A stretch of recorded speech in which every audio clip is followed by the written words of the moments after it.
हाय, हम लोग some basic concept of chemistry पढ़ रहे थे और पिछले वीडियो में हम लोगों ने यथार्थता, परिशुद्धता, डायमेंशनल एनालिसिस, सार्थक मान, इन सब को जाना। इस वीडियो में हम लोग जानने वाले हैं कि एटॉम क्या है तथा मॉलिक्यूल किसे कहते हैं। एटॉम एंड मॉलिक्यूल, परमाणु क्या है और अणु किसे कहते हैं। तो तत्व का वह छोटा भाग जो बिना खंडित हुए अभिक्रिया में भाग लेता है उसको हम लोग परमाणु कहते हैं। परमाणु तत्व को हम लोग जानते हैं कि तत्व शुद्ध पदार्थ है, परमाणु भी शुद्ध पदार्थ है और परमाणु तत्व में बहुत सारे परमाणु होते हैं, लेकिन उसी तत्व के परमाणु होते हैं और तत्व का वह छोटा हिस्सा जो बिना खंडित हुए अभिक्रिया में भाग लेगा उसे हम लोग परमाणु कहेंगे। ऐसे अणु क्या है? तो परमाणुओं से मिलकर बना, परमाणुओं के एक निश्चित अनुपात में मिलने से बना, जैसे यौगिक होता है ना, तत्व होता है तो तत्व में परमाणु है, वैसे यौगिक का छोटा भाग जो फ्री स्टेट में मिलता है उसको हम लोग कहते हैं अणु। यानी यौगिक अणुओं का समूह है और तत्व परमाणुओं का समूह है। तो परमाणुओं के निश्चित अनुपात में मिलने से प्राप्त वह छोटी इकाई जो स्वतंत्र अवस्था में पाई जाती है उसको हम लोग मॉलिक्यूल कहते हैं, अणु कहते हैं। जैसे अगर हाइड्रोजन परमाणु है तो H2O अणु है। इसमें 3 परमाणु हैं। Number of atom in H2O is equal to 3। इसमें 2 हाइड्रोजन के परमाणु हैं और 1 ऑक्सीजन के परमाणु है। तो हम लोगों ने जाना कि एटॉम क्या है, मॉलिक्यूल क्या है। इसी तरह हम लोग अगली बात जानने वाले हैं कि एटॉमिक एंड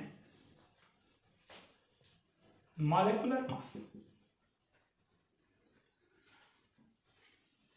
परमाणु और अणु का द्रव्यमान क्या है। तो परमाणु का द्रव्यमान परमाणविक द्रव्यमान और अणु का द्रव्यमान आणविक द्रव्यमान कहलाता है। तो परमाणविक द्रव्यमान या आणविक द्रव्यमान क्या है? तो एक परमाणु का द्रव्यमान उसका परमाणविक द्रव्यमान कहलाता है, या एक मोल परमाणु का द्रव्यमान उसका परमाणविक द्रव्यमान कहलाता है, या एक मूल अणु का द्रव्यमान उसका आणविक द्रव्यमान कहलाता है, या एक अणु का द्रव्यमान उसका आणविक द्रव्यमान कहलाता है, या Avogadro number means 6.023 into 10 to the power 23 particle का द्रव्यमान, एटॉमिक मास, और इतने ही पार्टिकल का मास मॉलिक्यूलर मास कहा जाता है। मास को AMU में व्यक्त किया जाता है। AMU that is atomic mass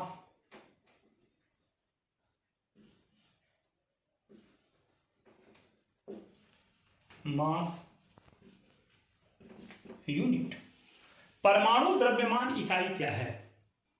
तो परमाणु द्रव्यमान इकाई यह बताती है कि कोई परमाणु या कोई अणु C612 के परमाणु द्रव्यमान के 1/12वें भाग से कितना गुना भारी है। यदि हाइड्रोजन का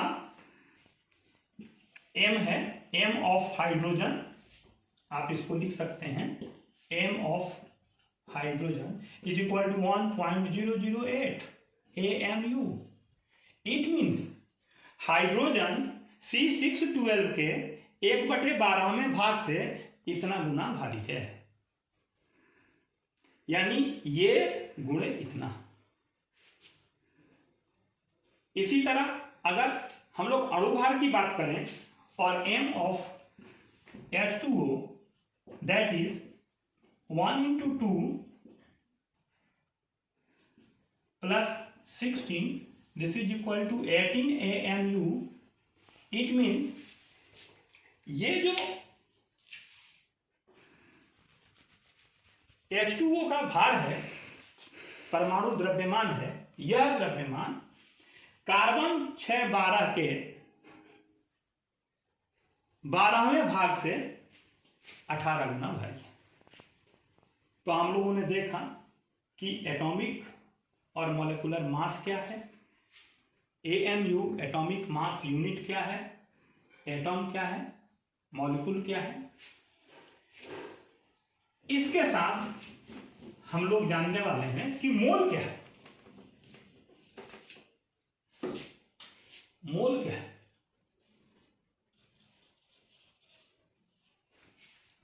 मोल कहते हैं हम लोग इसको n से सूचित करते हैं, दैट इज W/m।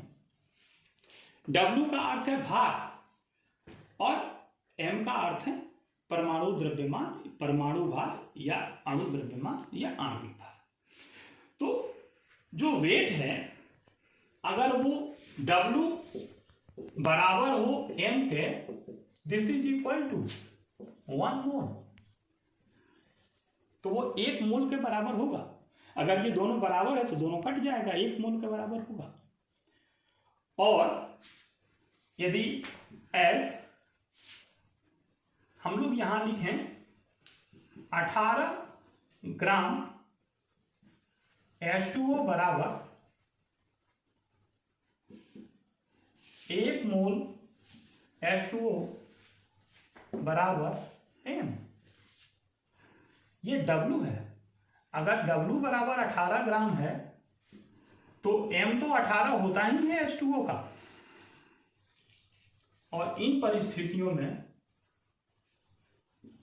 n बराबर W/m, this is equal to 18/18 1।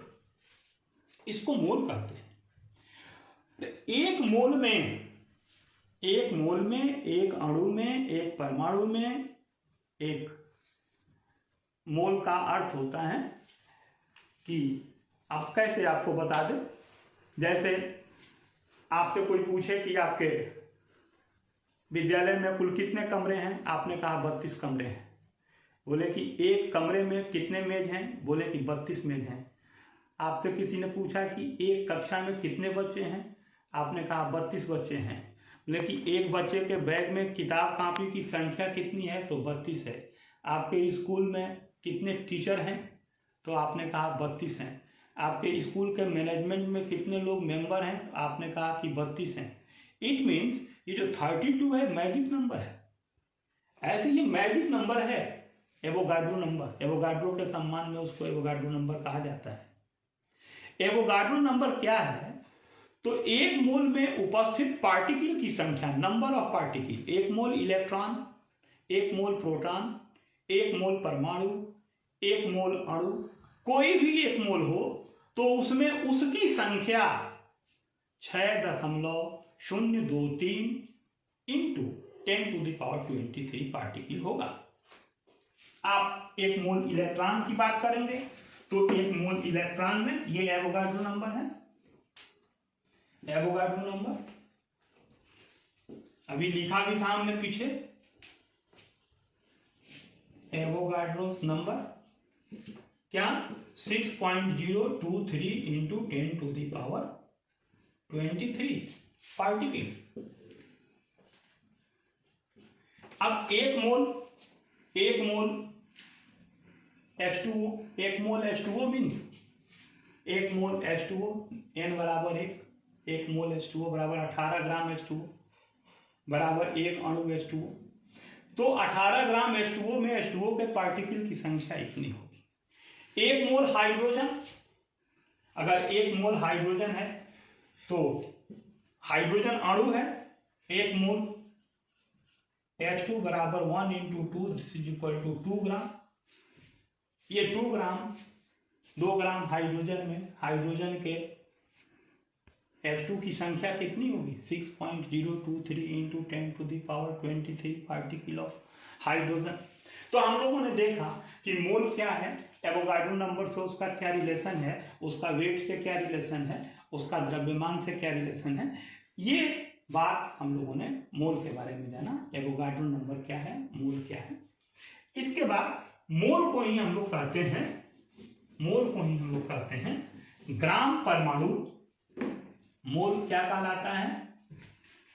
मोल और ग्राम एटॉम और ग्राम मॉलिक्यूल। मॉलिक्यूल इसका अर्थ है कि मोल जो होता है, एक मोल H2O बराबर 18 ग्राम, ये ग्राम परमाणु है। तो 1 मोल बराबर ग्राम परमाणु, यानी 1 मोल का ग्राम में भार, 1 मोल का अणु का ग्राम में भार, ग्राम अणु, 1 मोल का परमाणु का ग्राम में भार, ग्राम परमाणु। तो ये मोल और ग्राम अणु और ग्राम परमाणु ये एक ही है, इसको हम लोग समझेंगे। अगली बात हम लोगों को जाननी है कि तुल्यांकी भार क्या है।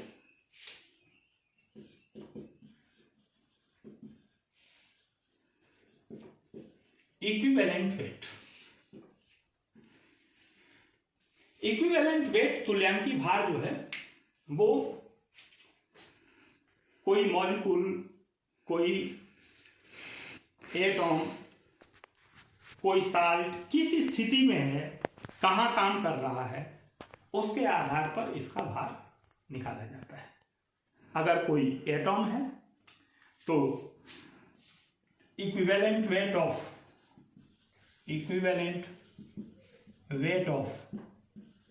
Atom is equal to atomic weight या atomic mass upon valency. It means यहां पर इक्विवेलेंट वेट को ई से सूचित किया जाता है। यहां पर इक्विवेलेंट वेट क्या हुआ, तो परिभाषा दी जा सकती है कि किसी परमाणु का तुल्यांकी भार वह भार है जो उसके एक संयोजकता से संयोग करे। जैसे हम लोग कैल्शियम की बात करें कि इक्विवेलेंट वेट ऑफ कैल्शियम, तो कैल्शियम का भार है 40 और कैल्शियम की वैलेंसी है 2, दैट इज 20। ये 20 ग्राम जो है इसको तुल्यांकी भार कहेंगे। और जो तुल्यांकी भार आएगा उसको हम लोग ग्राम तुल्यांक कहते हैं। तुल्यांकी भार is equal to 1 gram equivalent weight is equal to equivalent weight is equal to 1 gram equivalent. ये सब आगे भी चलता रहेगा। इक्विवेलेंट वेट, जैसे equivalent weight of calcium is equal to 20 gram. This is equal to 1 gram equivalent. Hence 3 gram equivalent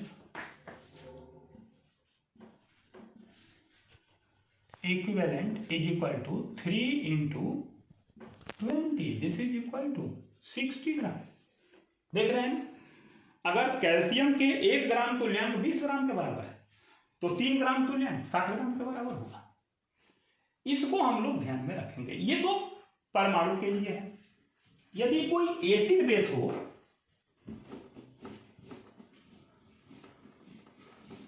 equivalent weight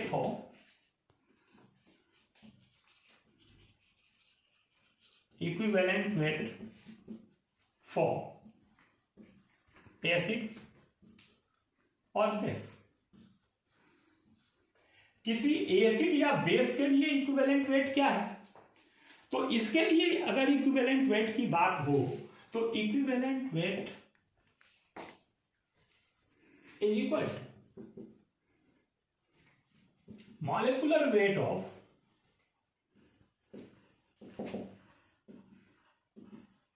acid और base upon basicity और acidity. इसके बेसिसिटी या एसिडिटी से भाग दे देंगे। एसिडिटी और बेसिसिटी एसिडिटी जानते हैं, वैलेंसी आपने पढ़ा है। आप देखें इसको, molecular weight of E of H2SO4,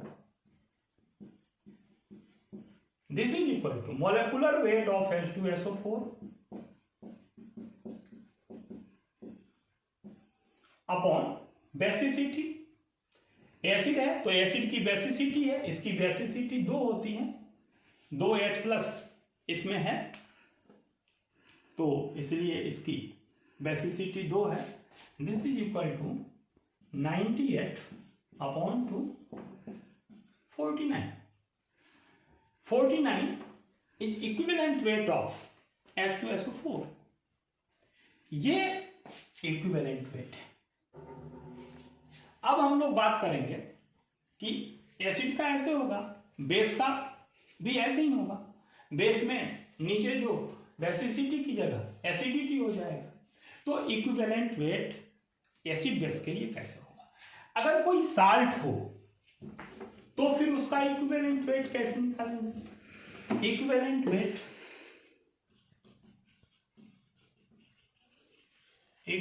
wait of salt. अगर साल्ट का इक्विवेलेंट वेट है तो फिर molecular weight upon oxidation number. जैसे हम लोग इक्विवेलेंट वेट निकालें E of calcium carbonate, this is equal to molecular weight calcium 40, carbon 12, 16 into 3 upon oxidation number. इसके ऊपर +2 और इसके ऊपर -2, तो 2 का भाग दे देंगे। ठीक है। अगर ये ऑक्सीडेशन नंबर जो ग्रेटर होगा, अगर इसके वैलेंसी में अंतर होगा तो जिसका ग्रेटर ऑक्सीडेशन नंबर होगा वो लिखा जाएगा। अब ये हो जाएगा 200 upon 2, this is equal to 50। ये इक्विवेलेंट वेट हो गया।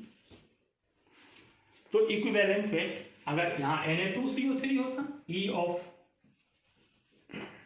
Na2CO3,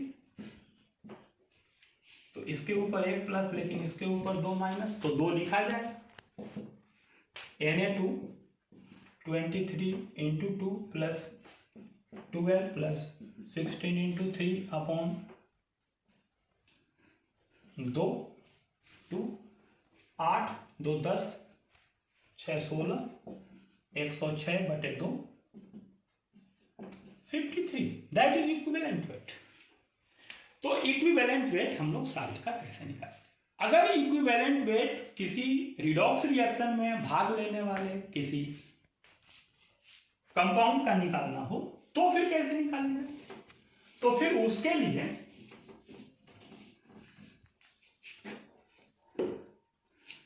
equivalent weight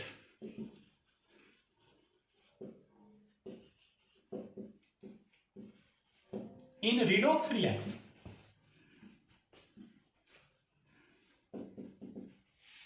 is equal to molecular weight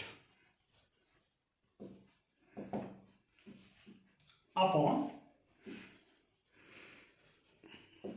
change in oxidation number.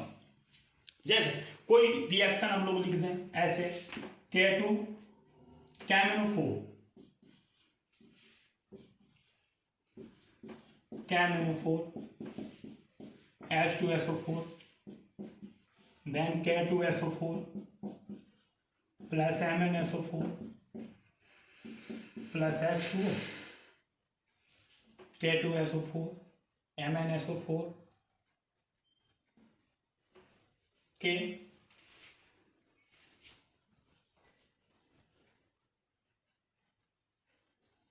इसका ऑक्सीडेशन नंबर +1, 4 दूना 8 में से 1 गया, +7, -2, +1, -2, +6, +1, +6, -2, +2,